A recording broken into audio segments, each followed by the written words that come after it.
teringat sepanjang break bahwa ada satu hal juga yang menjadi catatan kami di dunia usaha adalah masalah kebijakan fiskal yang sebetulnya pemerintah di tahun-tahun akhir ini akan menentukan berbagai macam elemen, misalnya cukai.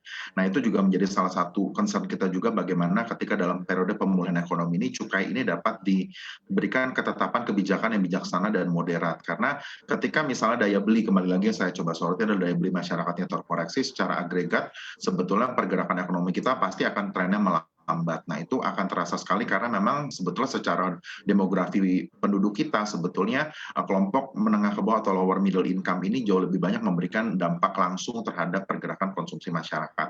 Jadi itu juga harus menjadi perhatian juga untuk pemerintah, selain juga tadi aspek moneter, kenaikan suku bunga yang akhirnya menyebabkan daya beli misalnya untuk para kelompok berpendapatan itu terjadi. Nah, terus kemudian dari sisi tahun politik sebetulnya kita memang tidak berani melakukan spekulasi yang terlalu jauh karena memang saat ini secara waktu masih cukup panjang, namun secara suhu politik sudah mulai meningkat. Tetapi di saat yang bersamaan kita mengetahui bahwa tren konsumsi ataupun permintaan terhadap berbagai macam komoditas dalam kebutuhan pemilu itu akan menjadi satu stimulus tersendiri, seperti misalnya yang kita ketahui dalam masa-masa hari raya misalnya. Nah, itu juga menjadi satu harapan yang baik, tetapi justru yang kita pastikan adalah harapannya pemerintah memastikan juga transisi yang positif juga dan keberlanjutan kebijakan. Nah, hal itu yang menjadi sebetulnya penting. Karena banyak sekali tonggak terobosan kebijakan yang dilakukan selama pemerintahan saat ini, seperti misalnya Undang-Undang Cipta Kerja, dan juga kemudian kemarin harmonisasi perpajakan. Nah, hal tersebut juga sebetulnya perlu juga untuk diteruskan. Dan juga bagaimana agenda-agenda besar semacam investasi yang masih sifatnya jangka panjang, itu juga memiliki keberlanjutan sehingga tidak ada lagi hal-hal yang misalnya berhenti di tengah jalan dan mengakibatkan ketidakpastian terhadap iklim investasi. Jadi seperti itu mungkin Mbak Aneka, bahwa kita sangat-sangat antusias menyambutnya karena itu satu peluang stimulus yang sangat progresif buat kami dunia usaha, tetapi di samping bersamaan kami juga mengharapkan keberlanjutan kebijakan dan juga kebijakan-kebijakan yang sifatnya prediktif yang dapat diantisipasi secara sehat oleh para pelaku usaha. Baik, kita akan beralih lagi ke Pak Banjaran. Pak Banjaran tadi sempat disebut sedikit oleh Pak Anggara nih soal kebijakan fiskal, terutama untuk cukai.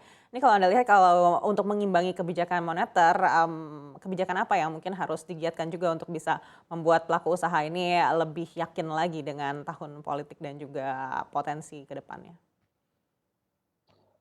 Ya, terima kasih. Mungkin kalau berkaitan dengan stimulus kepada dunia usaha, saya rasa ini kita harus lihatnya secara berimbang. Memang target pemerintah ke depan adalah membangun industri-industri terutama dengan proyek hilirisasi.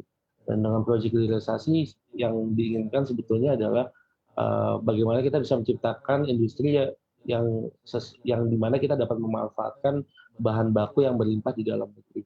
Ini sudah dilakukan baik di industri nikel, tembaga juga, ini juga dilakukan juga di industri emas dengan berbagai macam planning yang sudah ditelurkan. Tapi memang it takes time, it takes effort karena memang membangun industri ini bukan sesuatu yang mudah. Dan memang effort yang dilakukan pemerintah terutama dalam kaitannya untuk mendorong terutama investasi dari luar adalah bagaimana juga memberikan tidak hanya kepastian hukum, kepastian peraturan terhadap dunia usaha, tetapi juga berbagai macam insentif menarik. Dan itu sebenarnya sudah diberikan terutama untuk beberapa industri yang dianggap pioneer. Nah, bagaimana prosesnya dengan industri existing? Saya rasa industri existing ini memang dalam kaitannya dengan recovery untuk bisa menjalankan business as usual. Jadi kalau saya bisa bilang analoginya seperti kereta yang sudah berjalan. Jadi selama ini memang selama 2 tahun terakhir ini banyak sekali stimulus yang diberikan, pertama insentif kebijakan fiskal, terutama di dua industri utama sebetulnya. Industri yang dimana memang dari hulu ke hilir sudah lengkap, perumahan dan otomotif. Nah, kedepannya mungkin yang perlu juga secara bersama-sama bisa didorong dengan dunia usaha adalah bagaimana kita juga bisa mendorong tadi kelengkapan dari ekosistem hulu hilir di dalam negeri, sehingga apabila pun nanti insentif itu diberikan, insentif ini dalam kaitannya dengan untuk memastikan tadi kita melengkapi dari value chain yang ada. Dan patut kita garis bawahi adalah masih banyak industri-industri kritis di dalam negeri ini yang relatifly secara bahan baku ataupun industri hulunya ini relatifly belum ada. Dan ini mungkin yang arah ke depannya dalam pengembangannya perlu berbicara dengan dunia usaha bagaimana sejatinya kita bisa menemukan titik tengah selain dengan isu yang berkaitan business as usual. Salah satu contoh mungkin seperti recycle ban misalnya, di mana kita memiliki kelimpahan karet, di mana kita juga beberapa perusahaan dalam negeri sekarang menjadi salah satu eksportir utama industri ban dunia. Dan ini juga akhirnya kita juga harus berpikir ke depannya dalam kaitannya dalam kerangka sustainability juga, bahwa ke depan yang diinginkan adalah bagaimana tidak hanya produktif, tapi juga berpikir juga berkaitan dengan lingkungan. Jadi industri yang hijau itu juga sudah didorong pemerintah. Di luar apa yang sudah dilakukan, dua hal utama sebetulnya berkaitan dengan transisi energi dan sektor konstruksi sebetulnya. Nah, mungkin nanti yang perlu digarisbawahi tadi berkaitan dengan insentif-insentif lainnya, termasuk cukai, ini bisa dilihat lebih lanjut berkaitan dengan multiplier effect-nya, karena memang sampai sekarang yang menjadi fokus utama pemerintah dalam kaitannya dengan pemberian insentif itu adalah industri dengan multiplier effect lebih dari 3 kali lipat, which is seperti industri olahan.